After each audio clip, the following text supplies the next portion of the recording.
அதிமுக பாஜக கூட்டணி சேர்ந்ததுக்கு அப்புறம் தான் அதிமுக எதிரானவர்கள் சரிங்களா ஒவ்வொருத்தரா உங்க கட்சியை விட்டு போறதாக சொல்லி ஒரு கருத்து வருது. அதை பத்தி உதாரணத்துக்கு இப்போ 2 நாளைக்கு முன்னாடி கூட ஓபிஎஸ் அவங்க கட்சியை விட்டு நட்புடன் விலகி போறாங்க. அதை பத்தி உங்களுடைய கருத்து சார்?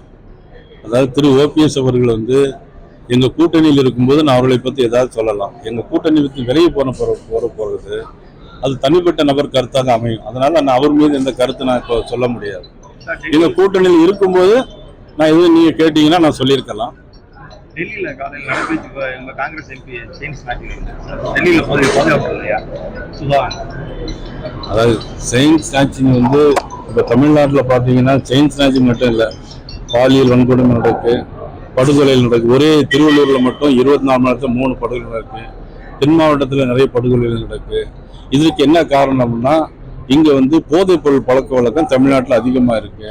சொத்து வரி அதிகமாக ஏற்றிருக்காங்க, மின்சார கட்டணம் அதிகமாக கூட்டியிருக்காங்க. மின்சார கட்டணத்துக்கு வருஷத்துக்கு தெரியாமலே 6% கட்டணத்தை உயர்த்திருக்காங்க. மின்சாரத்திற்கு டெபாசிட் அதிகமாக கெட்ட சொல்லிடுறாங்க. இதனால மக்கள் மிகுந்த வேதனைப்படுறாங்க. நடுத்தர தொழில் பண்ணக்கூடியவங்க தொழில் பண்ண முடியாம தொழில் டேக்ஸ் எக்கச்சக்கமாக போட்டிருக்காங்க. இதெல்லாம் பார்க்கும்போது இந்த அரசு நிச்சயமாக வீழ்த்தப்பட வேண்டிய அரசு, வீட்டுக்கு அனுப்பப்பட வேண்டிய அரசு. ஆகவே எங்களுடைய பணிகளை நாங்கள் செய்து கொண்டிருக்கிறோம்.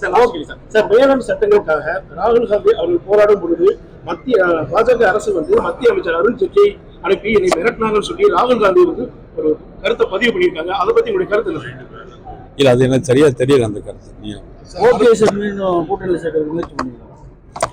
கூட்டணியில் யார் வேண்டுமானாலும் சேர்ந்து கொள்ளலாம். அது ஒன்றும் சட்டமன்றத்தில் அரபு இல்ல, அது நம்ம இப்போ எதுவும் சொல்ல முடியாது. ஃப்ரெண்ட் ஆக்கிக்கோங்க. தந்தி டிவியின் சப்ஸ்கிரைபர்ஸ் அண்ட் ஃபாலோவர்ஸ் குடும்பத்துல நீங்களும் இணையுங்க.